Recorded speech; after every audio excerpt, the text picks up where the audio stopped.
Okay, guys, we're ready for chapter 25. So the children have all gotten the fever now, both twins and Nell. Eliza and her brother's family live down by the river, which is where most of the sickness began and where conditions are just lesser. The housing is a little poorer, and there was more cases of sickness in those neighborhoods. Plus, their apartment is very small with small windows. They can't really get the fresh air and cool breezes that they need. So they're going to take them to the coffee house. It's empty and it's up further in the city away from the river, and it has nice big windows that they can open. Hopefully that will help them to take care of the kids and hopefully aid in their recovery, so to speak. So, chapter 25, October 14th. And by the way, before we start, let's talk about something. We've mentioned a couple of times now that we just need to make it to the first frost. Frost is when it gets cool enough at night to, you know what that means when you get up in the morning and you see that the grass is kind of frozen looking. Almost sometimes looks like snow. What happens is the temperatures get so cold at night that the dew that collects on the grass and the plants turns to ice, to frost. Frost can kill the germs. Everything is just covered with this yellow fever germ. I don't know if it's bacteria or viral or what, but it's just in the air and it's just cooking in all of this heat from summer. If they can get the weather to be cool enough that it will frost, that ice, that cold temperature will kill a lot of the germs. And then we'll know that the fever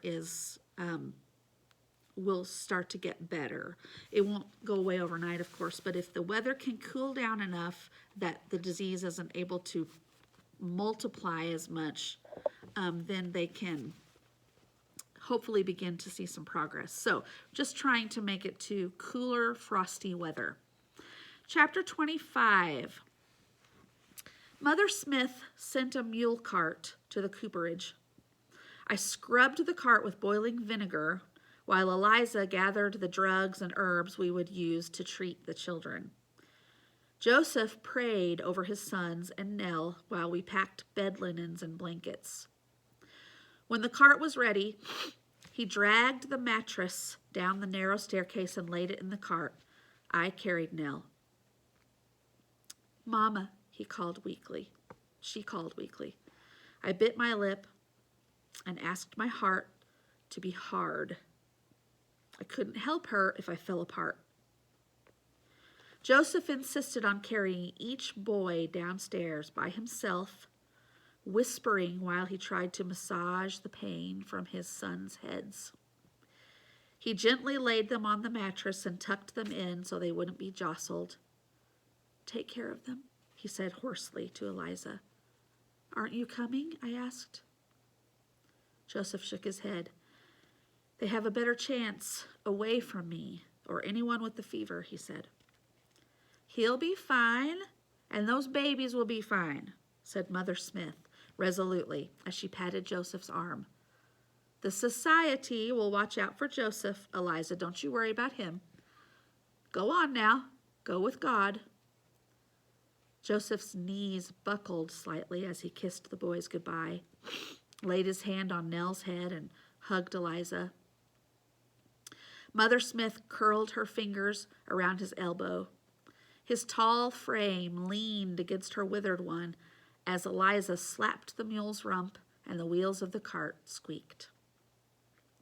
The city was darker than I had ever seen.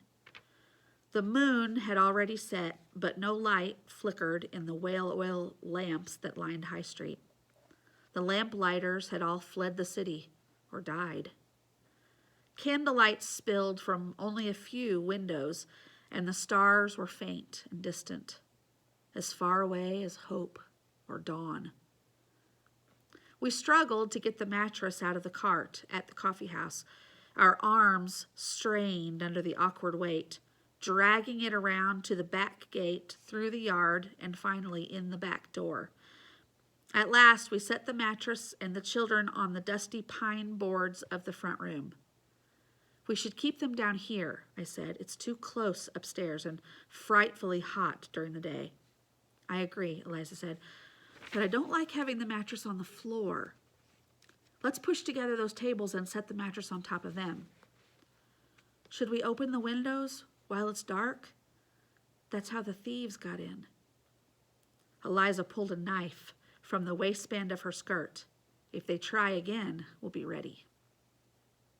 Once, that would have shocked me, but no longer. I picked up the sword and hung it over the fireplace.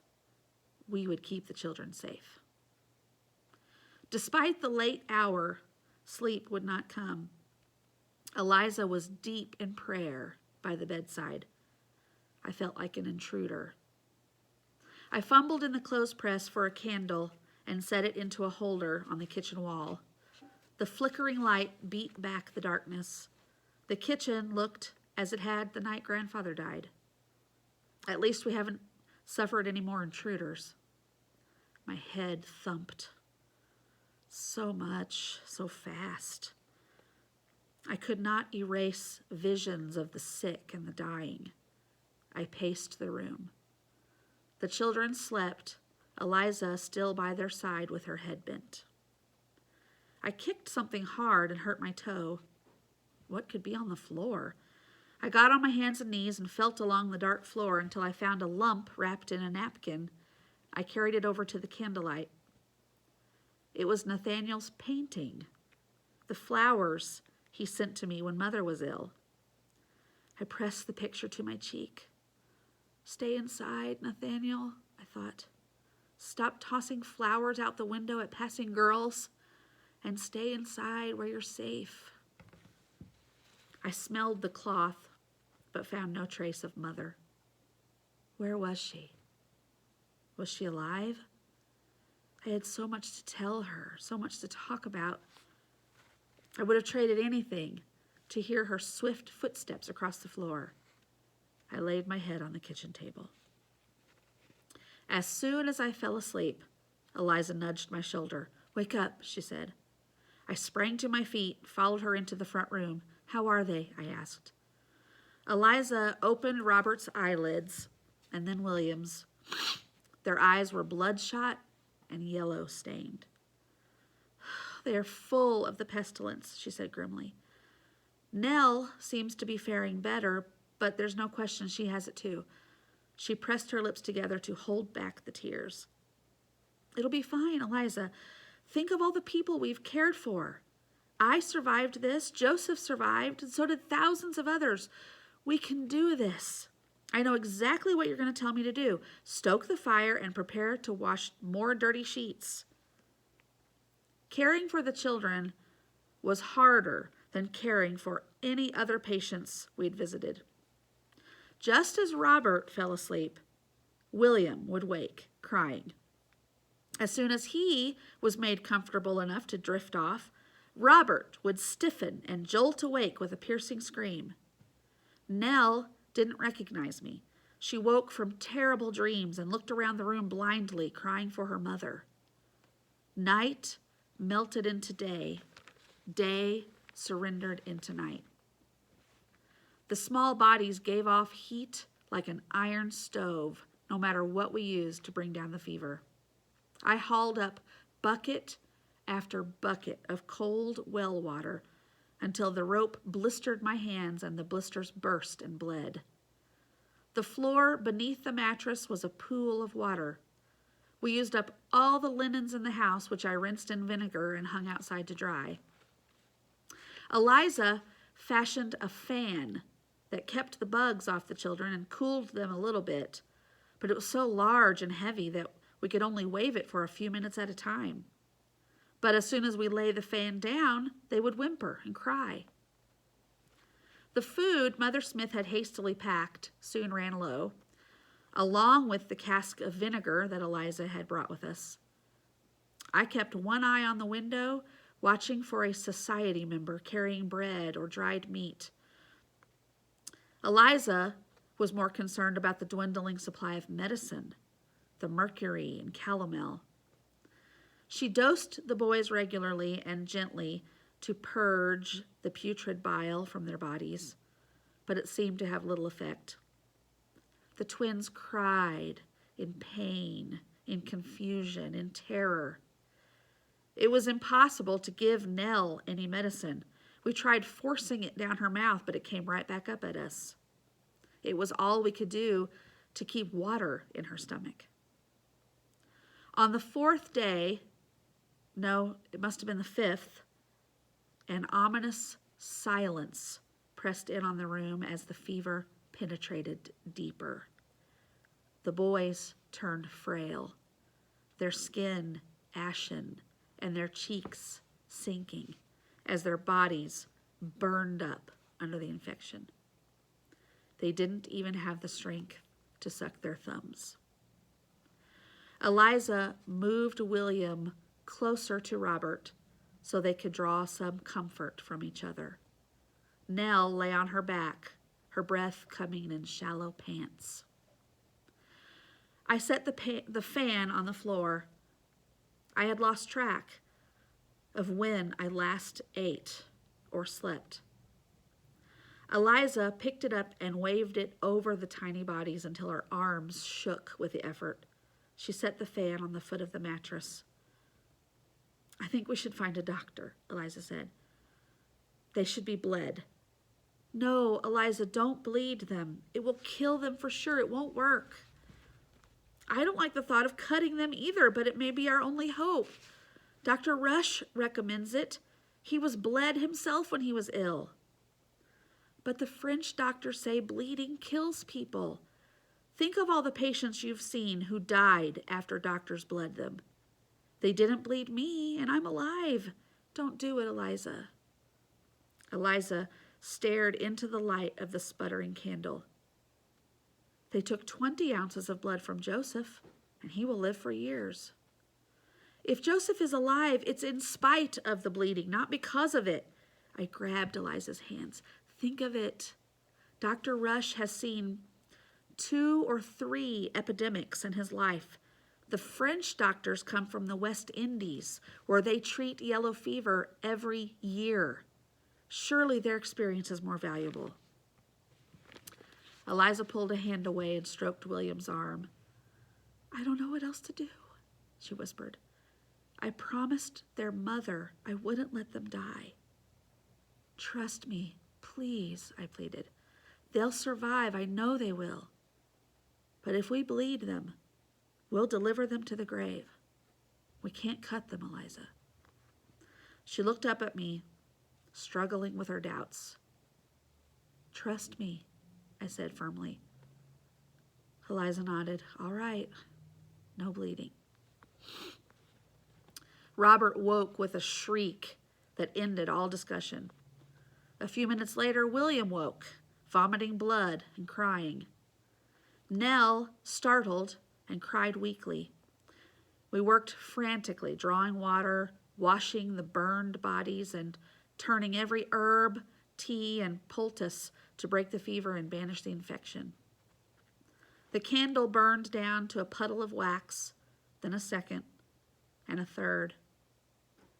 In the stillest hour of the night, the children finally slept, their thin chests barely rising and falling. Eliza sat next to their bed, laid her hand on the mattress, and fell asleep instantly. I picked up the bucket to fetch more water in preparation for the next crisis. I hooked the handle of the bucket onto the rope and let it down into the well. I tried to watch its progress, but it was soon swallowed up in the darkness. My eyes closed. It was never going to stop. We would suffer endlessly, with no time to rest, no time to sleep. The thick air clouded my head. The coffee house was silent. The bucket, I thought. I have to bring up the bucket. I reached for the crank handle. It slipped from my hand as I turned it, and I stumbled backward. I tried again, wrapping both hands around the handle and knitting my fingers together. The crank stiffened as if it were attached to a millstone instead of a wooden bucket. I searched for strength somewhere, some place inside me that had not been starved or fever burned or beaten or afraid. The crank turned once, twice. Each turn of the crank took a year of effort, summer, spring, fall, and winter, and my tears splashed into the dust as the bucket climbed out of the earth. I pulled it to the side of the well. Shadows danced into the garden from the candlelight. I followed the jumping light into the garden where dry stalks pointed to the skies like scrawny fingers, and rotted, wormy vegetables sank into the cracks of the parched soil. We were trapped in a night without end. I shook my head to clear it of the visions rolling across my mind. Where was the little girl who planted the bean seeds? Where were Mother and Grandfather and the dead mouse that flew out the window 1,000 years ago?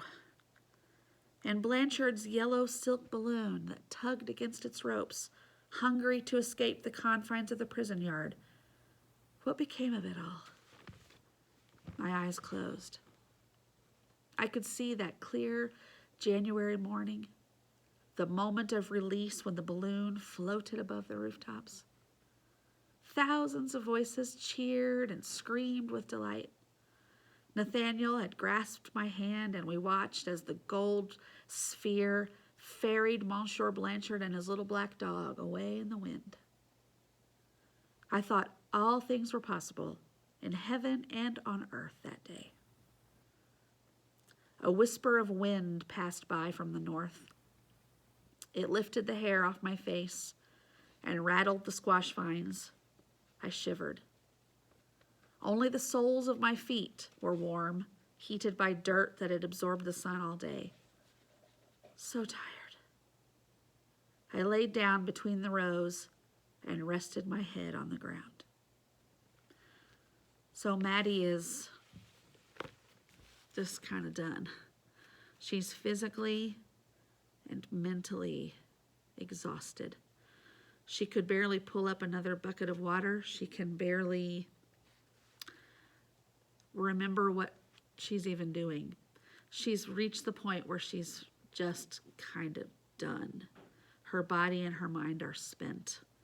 I don't know how much longer she can go on like this, and she's feeling that way too. She feels like this is never going to end. So we'll see. Something's going to have to happen soon.